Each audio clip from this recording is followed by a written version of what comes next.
Good morning.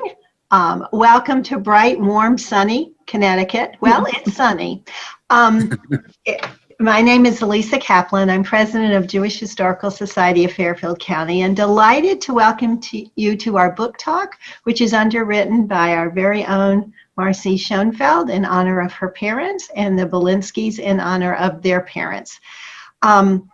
So we are, I'd like to wish you a happy Diwali, which is the Feast of Lights. Yeah, everybody seems to have one. So if you're have a yen for Indian food, I think it was last week, but anyway, they started in India celebrating the Feast of Lights for this time of year. And we know from Game of Thrones that winter is coming. So I'd like to also wish you a happy Rosh Chodesh Kislev, which is this is the month in the Hebrew calendar, and Kislev is a month that people seem to really love. Children love it because they get gifts for Hanukkah. And today is the second of Kislev, so we only have 23 more days until the first candle of Hanukkah. And could somebody help me out with the first, how many days is it till Christmas? We're not counting. It's not counting. I know. It comes too soon. I know, and it's anyway, it's online anyway, so you can order it day of. Right. So we're in the season, and happy Thanksgiving. So our American holiday, and there's a Canadian one as well, and we survived the first cold, and it sort of warmed up, and we made friends with the native people, only to forget that later, but that's for another discussion. So let's get down to business here. We are so fortunate today to have Christine Bonarrigo with us, a friend, a director of the Jewish Historical Society, a member of the Holocaust and Human Rights Education Center, and a professor. Plus, she's a dynamite cook, but you'll find out about that later. Okay. In addition to that, believe it or not, Christine is a retired English teacher and reading specialist, and she taught close to 40 years in Massachusetts, New York, and Connecticut public school systems. And one of them was in New Canaan, where she was probably the most popular teacher in the school, where she invented a class in New Canaan, largely not attended by Jews, but on Holocaust literature, one of her many outstanding achievements. So she's additionally held adjunct positions at Pace University and Manhattanville College, where she currently teaches various Holocaust classes in the World Religions Department. She teaches things like literature of the Holocaust, culture of the Holocaust in film. So you can see that we're going to be having Christine back over and over again to share her knowledge. In 2013, we're so proud of you, Christine, being the recipient of the Susan Goldberg Award for Teaching from the Holocaust and Human Rights Education Center in New York. And a year later, in 2014, you were awarded the Joseph Zola Memorial Holocaust Educators Award from Judaic Studies Department of the University of Hartford. Christine received her BA in English from Manhattanville College and her MS in Education from Fordham University, where she can tell you wild stories about driving into New York. She holds several state certifications for teaching English, as well as certification in special ed. Most recently, she's earned a certificate from Harvard University in Judaism through its scriptures. Christine and her husband of 47 years live in New Canaan and have 3 grown children and 2 adorable grandchildren. Just ask her about Lola. It is my pleasure and honor to introduce Christine Bonarrigo. Take it away. Thank you so much, Alyssa. That's very sweet. Very sweet. When I listen to all of that, I can't believe this much time has passed. But also the fact that the literature of the Holocaust class at New Canaan was something I felt was a necessity it has now become an avocation for me to continue that. And as I did it all those years at New Canaan High from 2008, I picked it up again at Manhattanville right after retirement. They were in need of someone, and they also wanted to make sure that things were expanded a bit. So I've been able to teach 3 of the 4 classes that can create a Holocaust minor at Manhattanville. So this has been my avocation. What's interesting, when you have an avocation that you speak about, people tend to send you things or tell you about things or invite you to other book talks because they're going to be doing a book about the Holocaust and we really like you to be present. Or, Chris, why don't you read The Orphan's Tale? It's this one, I want to hear your thoughts on The Orphan's Tale. And so today, that's what we're going to be talking about. One of the books that was suggested to me by my Florida group. I know one of the ladies that was speaking before is down in Florida now. And this is where this book came from, you know, for me to take a look at. So I'm going to put up a PowerPoint. Let's hope it gets up there the way it's supposed to. Otherwise, David will come to my aid. Okay, we're doing this. We're good. Okay, so The Orphan's Tale is by Pam Jenoff. Now, this may be a name you may not be aware of or know, but we're going to learn a little bit more about her. And so I start with good morning, and what a great day for a book talk. It is. It's sunny and bright, and let's chat. So you're probably saying, who is this woman? What type of book is this that we're going to be discussing? Is this a compelling piece of literature? Does it belong on my bookshelf? Are we going to learn anything new about the Holocaust? I think so. I think we will, and I'm certain these are questions that you might be having right now, and we'll move through and try to answer all of them. So who is Pam Jenoff? Okay, the research I have done on her is that she is a writer of several novels, historical and otherwise. She has written books you may have seen advertised either in the New York Times, or if you do get into a bookstore with your mask on, you may have seen The Diplomat's Wife or The Commandant's Girl. All very interesting, very much set in Europe. And you wonder, geez, Europe plays quite a part in this woman's life. Let's see how that happened. Well, backing up a bit, she got her bachelor's in international affairs at George Washington University, right in the heart of DC. She got her master's from Cambridge University, and she got her Juris Doctor degree from the University of Pennsylvania. She remained in Washington after receiving that law degree and worked at the Pentagon as a special assistant to the Secretary of the Army. She worked on some of the cases of the Pan Am Flight 103 that went down, the Oklahoma City bombing, and also some other niceties such as some ceremonial work in France as a remembrance for World War II. Well, she made a hit. She made a big hit where she was working, and they moved her over as a diplomat into the State Department, handling Holocaust issues in Poland. And they gave her that particular task of Holocaust issues because when she was there, a single woman in her 20s, she circled herself with other Jewish families that she became friendly with. She went to shul. She took care of all of the proper celebrations that she was supposed to take care of. And she was now known as someone who will probably fit right in with studying the Holocaust. She was an expert at this point in Krakow on Jewish relations and restoration of property. In her research, she went to Yad Vashem. She was now researching some of the issues that came up in Poland, and she discovered, of all things, a dynasty of Jewish circuses that existed in Europe during this time. The other thing she discovered was something known as, Yad Vashem named it, the unknown children, that were moved to different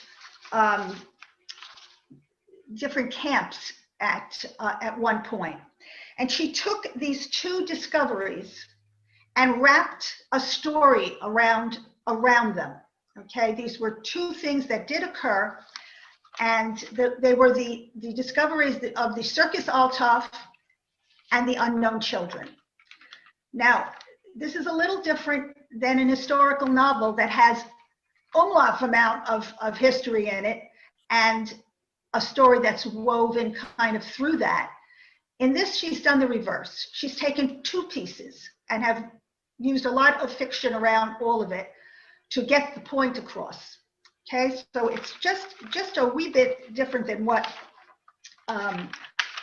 we normally know of an historical novel to be, and that's why we're not terming it a complete historical novel. Okay, so this brings us to some essential questions now that we have to ask. If we're going to dip into this book, we need to ask, what is the duty then of Holocaust literature? What place does this book have on my the shelf on Holocaust literature that I have in my bookcase? What has it offered to readers, and why should I read this book? Okay, well, we're going to answer them all later, okay? Because we don't know too much about the book yet. We've got to dip our toe into it. We've already established that it's a novel with history included. It reads like narrative fiction, okay? That's always easy to read, fun. You can kind of move through it quickly. It is told in flashback. There's a teaser at the beginning. You're starting in current times, and reflection is going on, okay, by one party. But I'll tell you now, there are two narrators in this book, both women, and it's a coming of age and a discovery for both of them within this piece. Okay, let's move down. Okay, you're going to meet two women, as I mentioned. Noah, and we're going to learn about her unbelievable situation traveling from Holland to the circus Nieuwhof. That's the name that the circus has in this piece. The second woman we're going to see or meet is Astrid. That's not her real name. Her real name is Ingrid. Astrid is Jewish. She has led a tumultuous life, from a disastrous marriage to her relationship with an overzealous Nazi hater. Okay. Noah, so that we know right off the bat, is kind, gentle, completely immature, brave, and very naive. Astrid, okay, is bold, jealous, assertive, and yet can be caring, yet can have that feel. In a nutshell, we have Noah. She's the first person we meet, who is 16 years old, moving out of Holland because she had a baby. She was pregnant with a child, and after the baby, the child's father was a Nazi. Her Catholic parents, after the child was born and was given to the Lebensschule program, where children were between the ages of 2 and 6 were given to a home that was actually an SS home where they would be ready for adoption. She was expelled from her own home and, without child now, ran away and found work within the Lebensschule train station, cleaning, and if she cleaned it, she would be able to live there. And it was basically a station that a lot of Nazi soldiers passed through. It was a way station for her. She needed some place to be. And while there, now it's a train station, she hears crying one night, And she travels to the edge of a particular car, and there is where she finds a pile of children, babies. She snatches one because her heart just melted because her own child had been taken from her. She snatches one and flees again, this time finding shelter at the Circus Neuhof. Okay? Where she meets our second character, Astrid. Astrid is twice her age, twice the age of Noah, and Astrid is quite jealous of this young woman because this young woman now, according to the circus, the head of the circus, the owner of the circus, is going to be trained to be an aerialist, just like Astrid, who apparently is a phenomenal aerialist. The scenes of one teaching the other how to do this type of thing are one of those page turners. You have to just know, oh my God, did somebody fall? Were they able to hold on to each other? What happens? Quite exciting writing in there as you hear what's happening. Astrid has her own story, though. Just as Noah brings hers, Astrid's story involves being married for a while to a German who decides he's going to leave her and join the Nazi party, at which point he cannot be married to a Jew, he feels, and because he's now fallen under Hitler's umbrella of thought, and she now has to flee also. When she goes back to where she came from, the circus has now been gone. Her circus family is now no longer alive or there. Her home is not there. And she does join the circus next, I guess nearby, it appeared to be nearby. That would be the Circus Neuhof. And he does take her in, knowing full well that she is German. He does take her. She begins to date one of the gentlemen there who plays a clown, but he's gotten in trouble before because he likes to make fun of the Nazis in his clown costume, and especially in the way they walk and how the movements and such. And he's been told to cool it a little bit so you don't get in trouble. So Astrid and Noah are two main characters. But of course, they're meeting, they're with people. There's a baby, and the baby's name is Theo. And he obviously doesn't speak, but he's there to cuddle and love, and you see those moments. And the two women do deal with the baby. Astrid, not so much at the beginning, but she warms up to this little bundle. Eric is mentioned. Eric is the name of her former husband who left her. Luke is another character that flies in and out. A love thought of young Noah, again, who wears her heart on her sleeve and falls in love with everyone. Peter is Astrid's comic relief person that she's seeing. And then there is Neuhof, who is in and out of this piece also, trying to keep a circus alive in the worst of conditions. Okay, so there's really very few characters here. You're really hearing more of the words and the conflicts and such between these two women. The series of interludes between Noah and Luke and Astrid and Peter are very interesting, and history is built around those two characters as well, where Luke's father is a Gentile who sides with the Germans, the German Nazis, and Luke decides to run away also. And Peter, as we mentioned, loathes the Nazis and makes a point of making everyone know that. So you've got some very difficult moments, and I won't tell you what happens with the two couples, but there's tension there. Does the book contain any kind of symbol for us to follow as we're reading it? Sure. That train car of babies, that alone, symbolizing horror and the evil of the Nazis, it demonstrates or symbolizes hate in itself. Baby Theo is the 180 of that. Baby Theo would be considered from having nothing at all to now having life. He's now being able to breathe and move on. And speaking of moving, the Circus Neuhof, as it moves to France for touring now in this, and you're on the train as it's going, is also a symbol.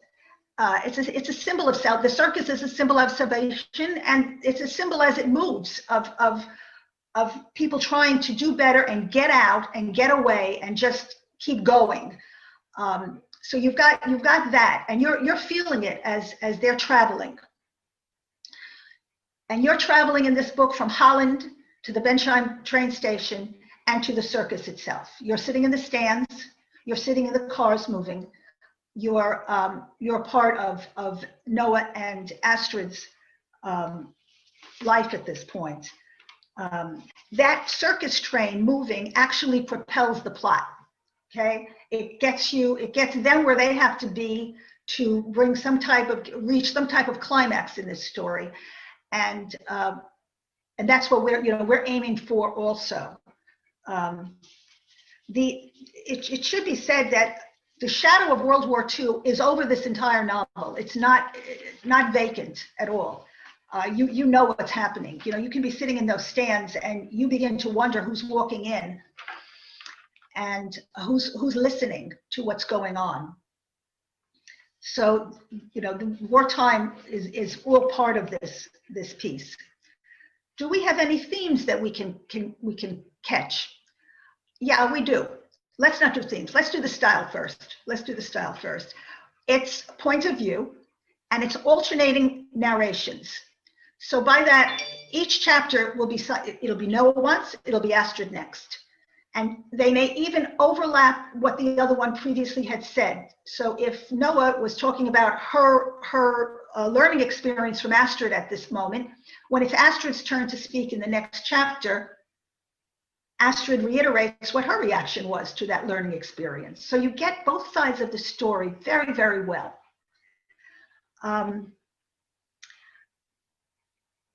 And because it's both sides of the story, both women have very distinctive voices.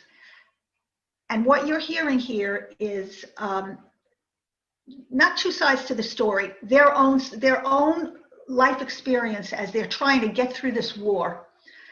And of course, Noah is dealing with this war in her own way because she's been cut off from her family.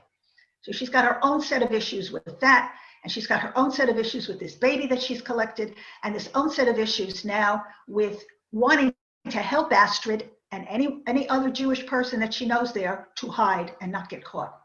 So she's wrapped herself into a tizzy with all of this. Astrid has also. Okay, Astrid, it's survival of the fittest, but she has turned to really admire Noah and wants to help her because she knows how young she is. So you see these two women trying to soldier through what's been happening, and their story should be told. Yes, it's two simple stories, but they're not so simple. And this is a female type of story that's also projected through this. What some women had to go through as they're not in the camp, they're outside, but they're trying to not get inside. Okay, they want to continue to live and live well. Both of them show acts of caring, courage versus hostility and cowardice. Okay, there's no cowardice on the end of either of these gals. It does bring meaning to righteousness, okay, on both sides, and how determined both of these women were to do the right thing for themselves and for each other. So we moved right down into the themes. I see that I've jumped over to themes. The author contends that the past, and this is how I'm seeing it. The author contends that the past does not always have to determine what the future will be, but it does influence it quite a bit. Not all people were collaborators with Nazis, and some people did try to transform the past to create some type of peace in some way, shape, or form. And you see how this piece falls into step at the end of the book. Is it a happy ending? I'm not going to tell you. I never tell you the endings of these stories. Is it something that will take you by surprise? Yes. Where are we? Let's see. I think I want to go back to, I have here, yeah, let me take it one more time. Yeah, why read this book? Well, the two stories of survival that emerge are very important. And it's interesting to know about these two phenomenal individuals that we've spoken about quite a bit. But let me jump right back up there to the essential questions. What is the duty of Holocaust literature? I think, in my estimation, it's to tell us everything there is to know. Tell us the bits and pieces. Tell us about, yes, there's a circus. Who knew about a circus?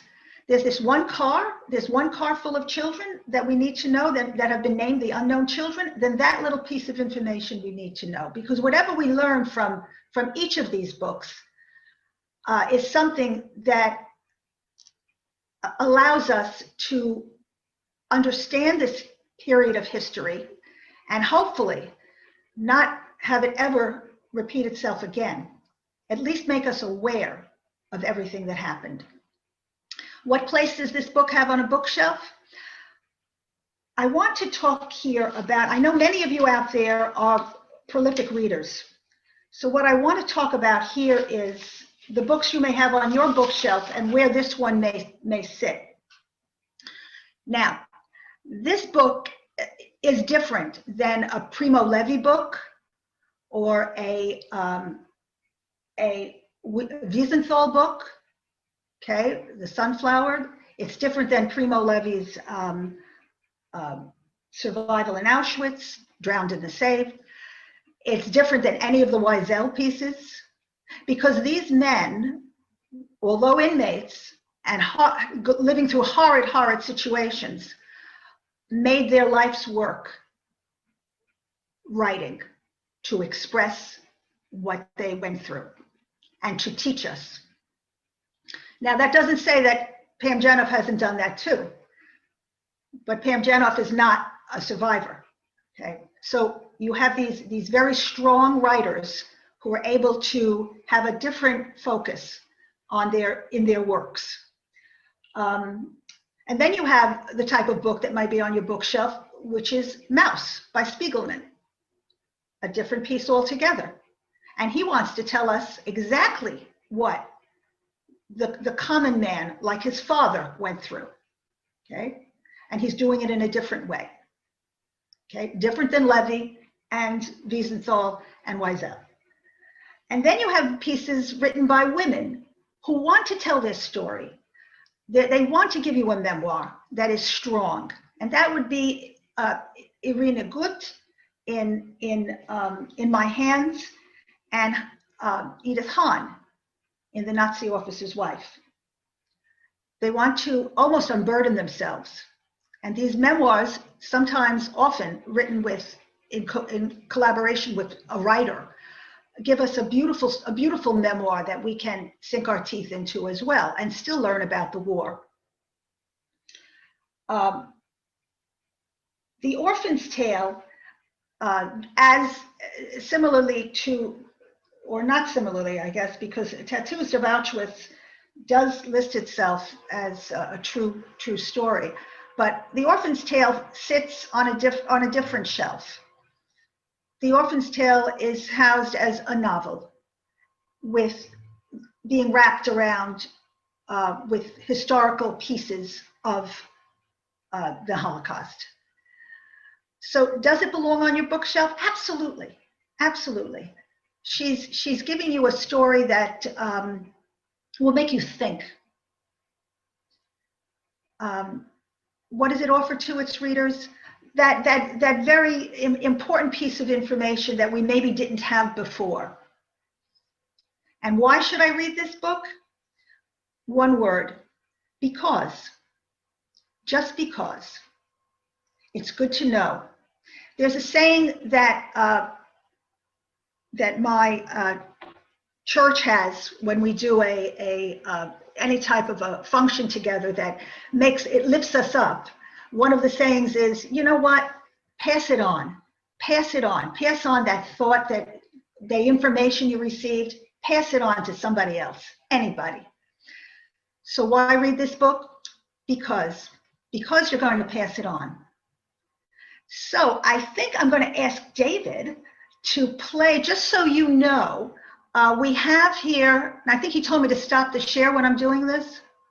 I'm doing it for you. Okay. Should I stop the share or just leave it here? Well, you can go ahead and do it. Excuse me? Stop the share. Okay, so I'm going to stop the share. We're going to see a quick 2-minute movie about the circus Althoff, and to see where Pam Jenoff got her initial information, okay? It's only 2 minutes. Make believe we're at the theater.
So the real life gentleman who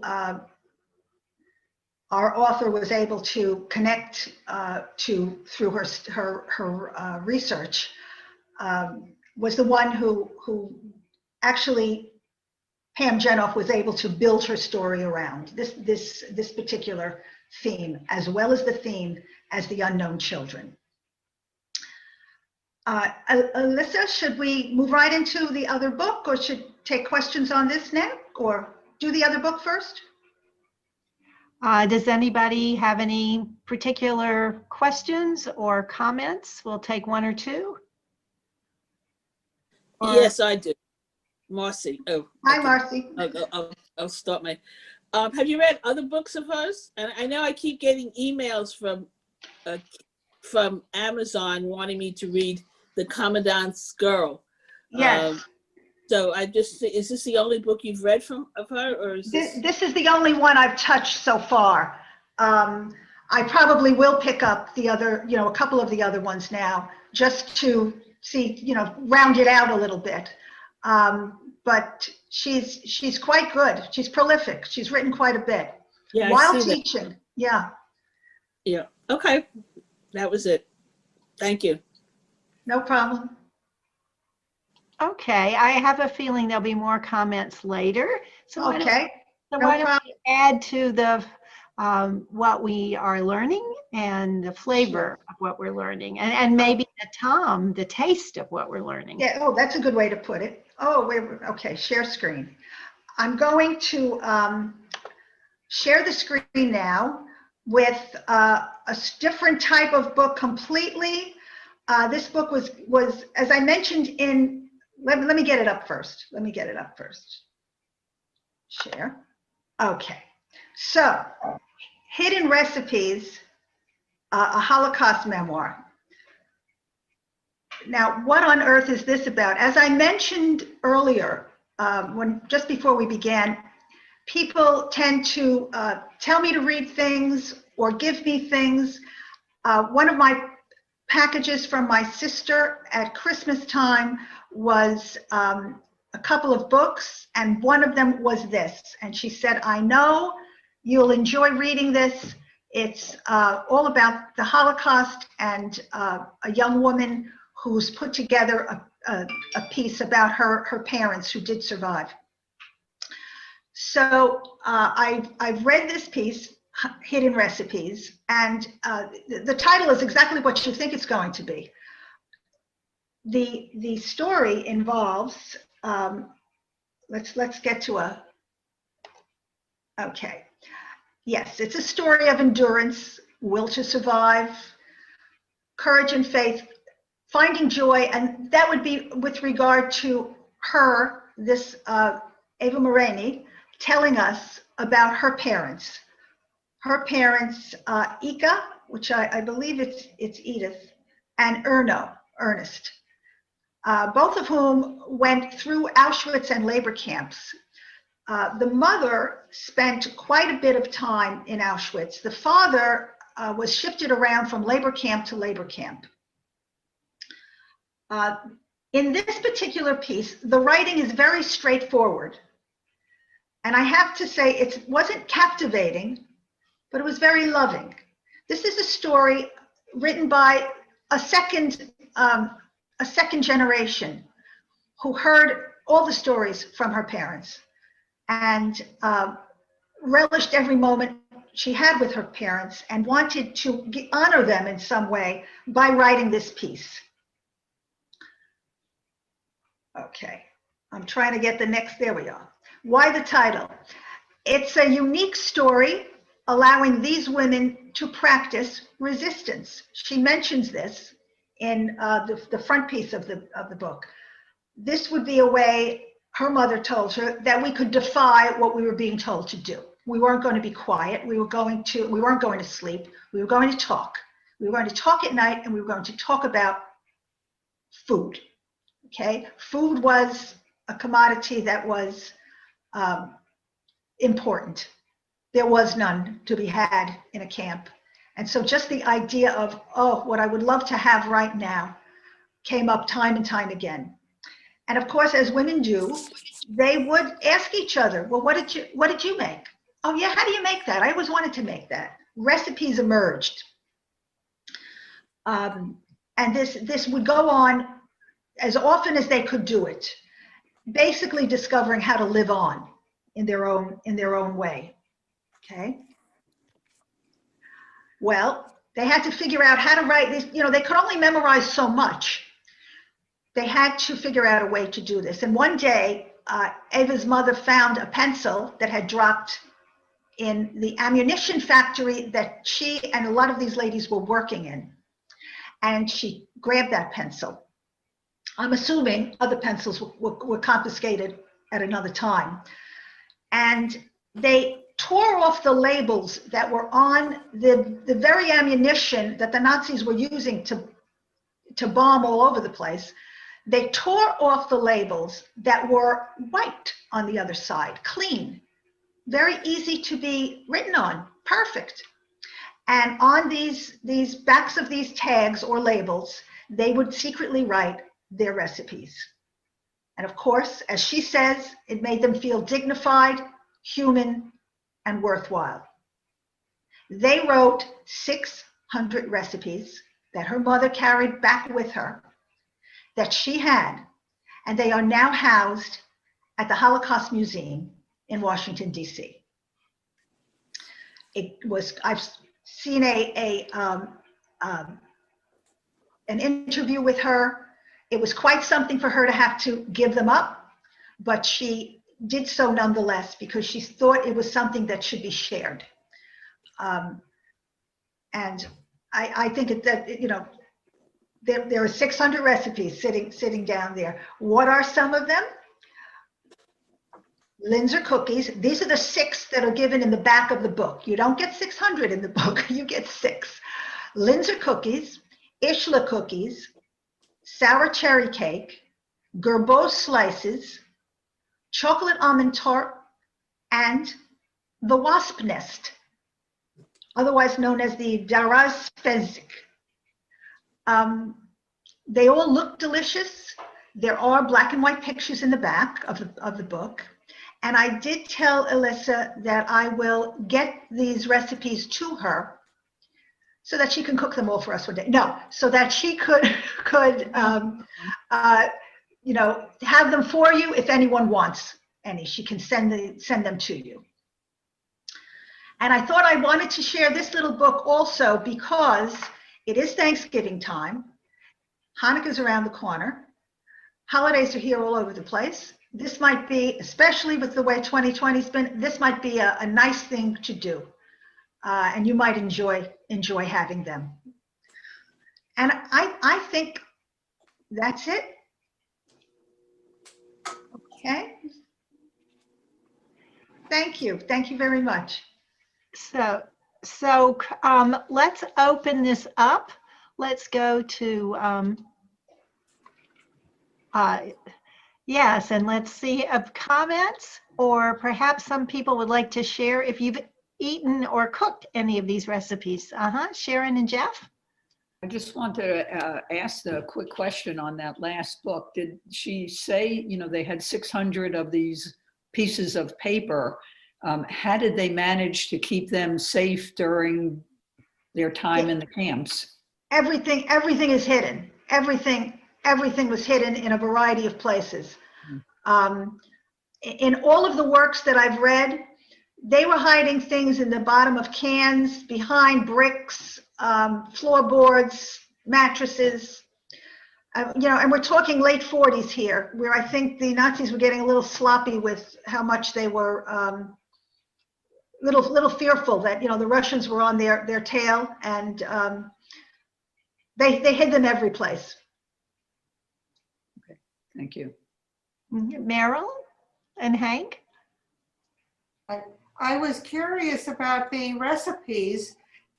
They seem to be desserts, 6 desserts. Yes. So were Yes. there 600 dessert recipes? Or? I think they're mixed. I do think they're mixed. She's not that clear about it, but I do think they're mixed. But they do look wonderful, I have to say. I am not a baker, I'm a cook. But seeing this, and my sister who gave me the book is not a baker either. And I think she's listening in right now. But she knows that I cook, and I probably will try one of these. and make sure that cheese for dinner when I serve it. Thanks, Anne Marie. You made all this possible. That's true. That's true. Peter, Happy to do so. great. Well, we're at your house for Christmas. Okay. Peter?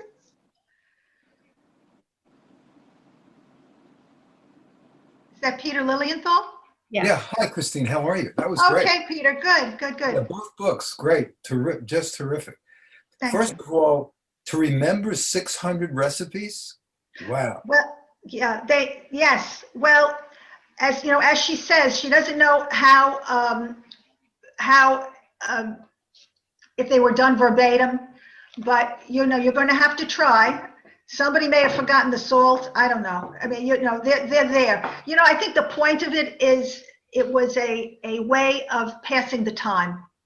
And where some of we know we found art. There's been art found all over the place, drawings done with charcoal, and there's art that's been found. They've you know, try to remember their music. I mean, things have been done to pass the time intelligently. And this was one of those. Somewhere in here, I don't know if it's on the front piece or through it. She doesn't know, you know, how verbatim all of them were done, but they've got them. What terrific choices in books, though. I mean, really, thank you.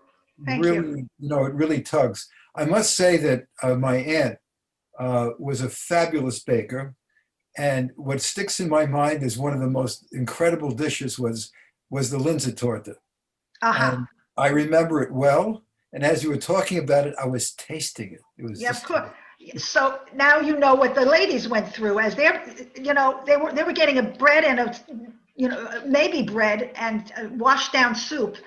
So they're talking about the Linzer torte, also tasting it. So it was food for the soul, food for the head, just you know, something to really grab onto and enjoy. Hopefully they went to bed with a fuller stomach, having eaten all of those Linzer tortes that particular night. But that's amazing, not to in fact be able to eat themselves, to be able to even think in terms of putting these recipes together. Yes. You know, you just maybe that helped them a lot to be able to just mentally get through it. Yes.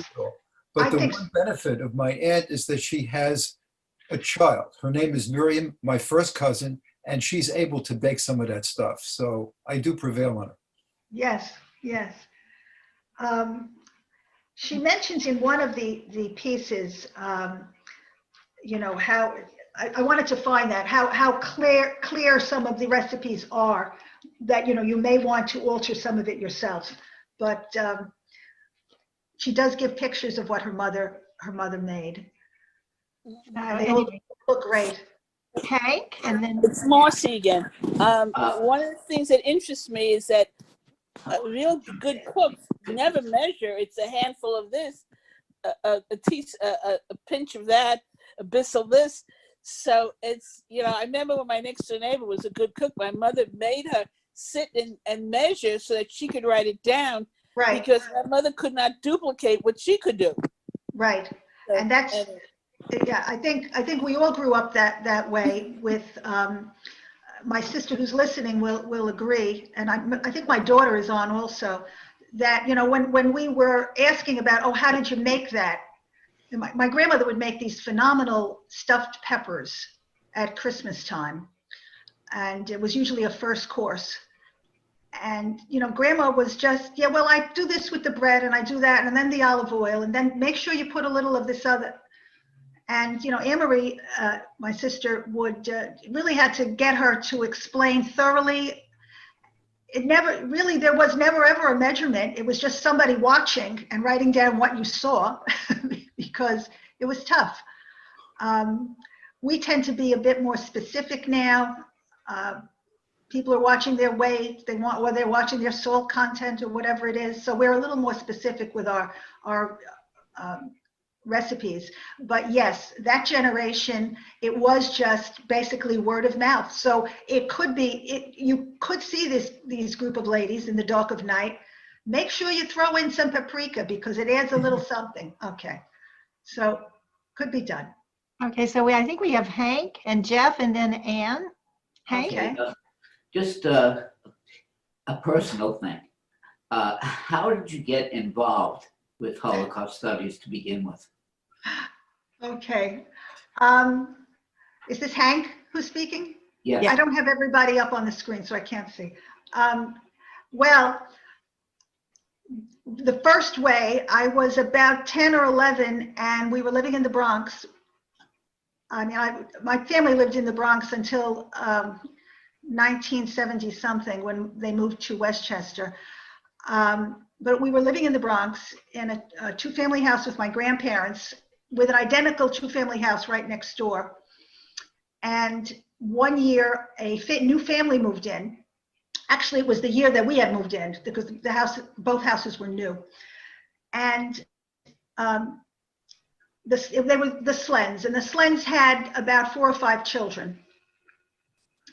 And one day, Mr. Slen was speaking to my father, and I was right next to my dad.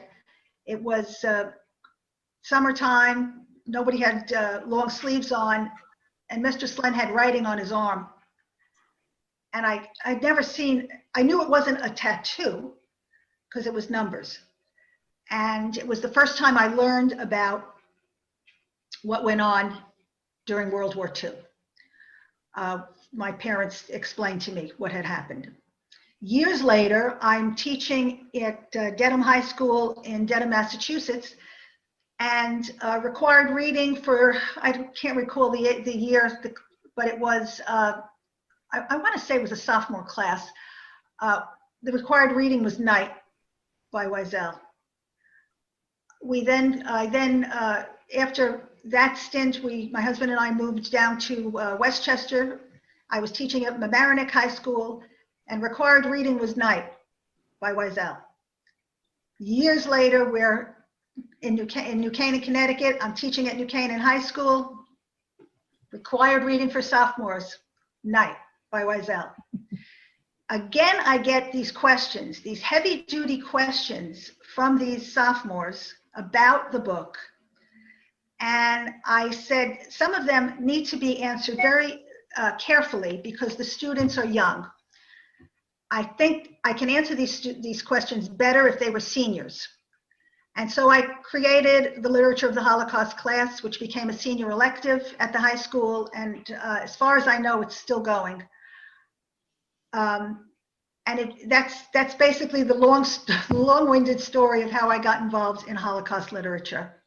Because to create that class, I needed more than Wiesel's book. I needed other pieces around it. I needed poetry, I needed music, dance, and all the rest of it.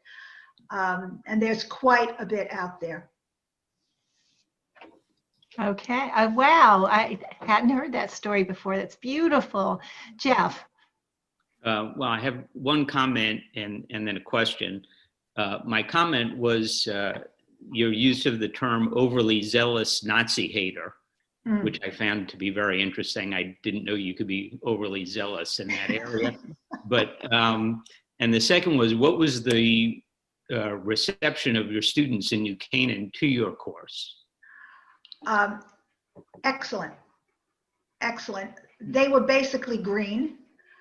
Back in 2008, I don't think it's changed very much. The amount of information that you receive in a textbook on World War II and the Holocaust situation is slim.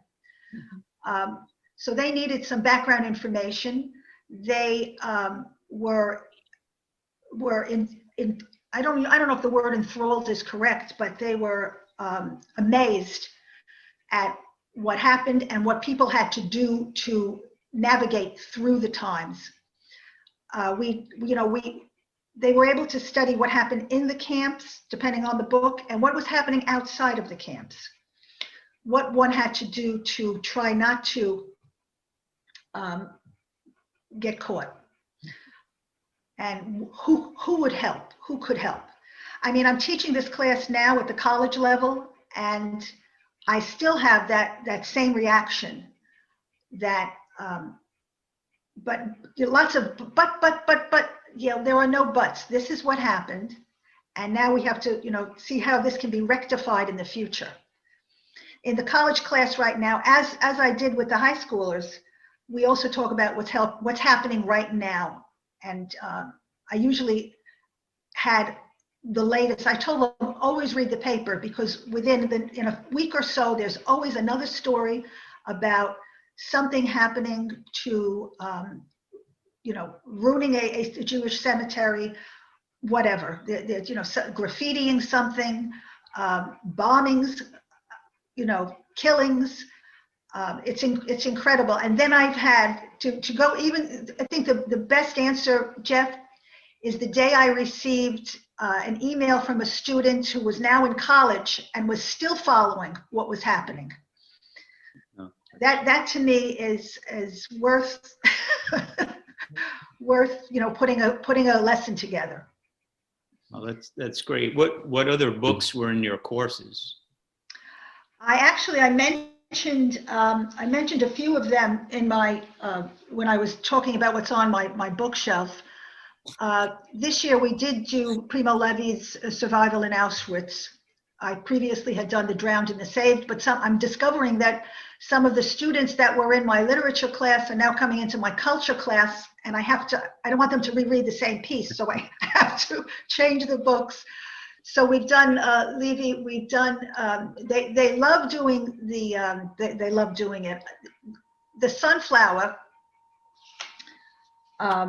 piece is important, because at the end of that book, they have a number of questions. The Wiesenthal book, they have a number of commentaries done by notable people about the situation. Because at the end of his book, you wonder, did he do the right thing well, I pose the question to the kids: is accepting someone saying that they're sorry ever really the right thing? Can a Nazi ever really be sorry that he did what he did? It creates great commentary in class, lots and lots of discussion, and with that, I then have them read these other commentaries by other notables who talk about accepting forgiveness, forgiving. And this now really creates a lot of controversy. Well, no, I would definitely forgive, or I would never forgive, something like that. And it makes them think. So the Wiesenthal book, the Mouse always creates by Spiegelman, that always creates a little bit of consternation, where I have to then ask the question, is humor ever appropriate when we are reading Holocaust literature? And I get mixed reviews on that one too. Well, it can be a release for the writer, and maybe it did happen. Maybe that funny item really was said. It makes them think a little bit. And with the comic pieces, we bring up that one movie. I'm trying to remember it fast now. Bertolini, the one he won the Academy Award for. Yes. Life is Beautiful. Life is Beautiful. Life is Beautiful. And we bring up the Charlie Chaplin movie, and from years ago, the Dictator piece. And they get to see another side of it. But I have to tell you, reading Mouse was anybody who comes from the Bronx can read Mouse and get it right away. My kids, when they read it just recently, said, I thought it was kind of like in another language. I said, no, it's not in another language. That's exactly the way people speak. So it was comical. I had to chuckle a little bit. So those are some of the pieces, Jeff, to answer your question. Thanks. I have not taught The Tattooist of Auschwitz. I'm not fond of that book. Maybe I should give it another chance. I find it. I won't say. Everyone should make their own mind up with regard to that. Okay, I think Anne, did you have a question or a comment? Just be sure to unmute yourself.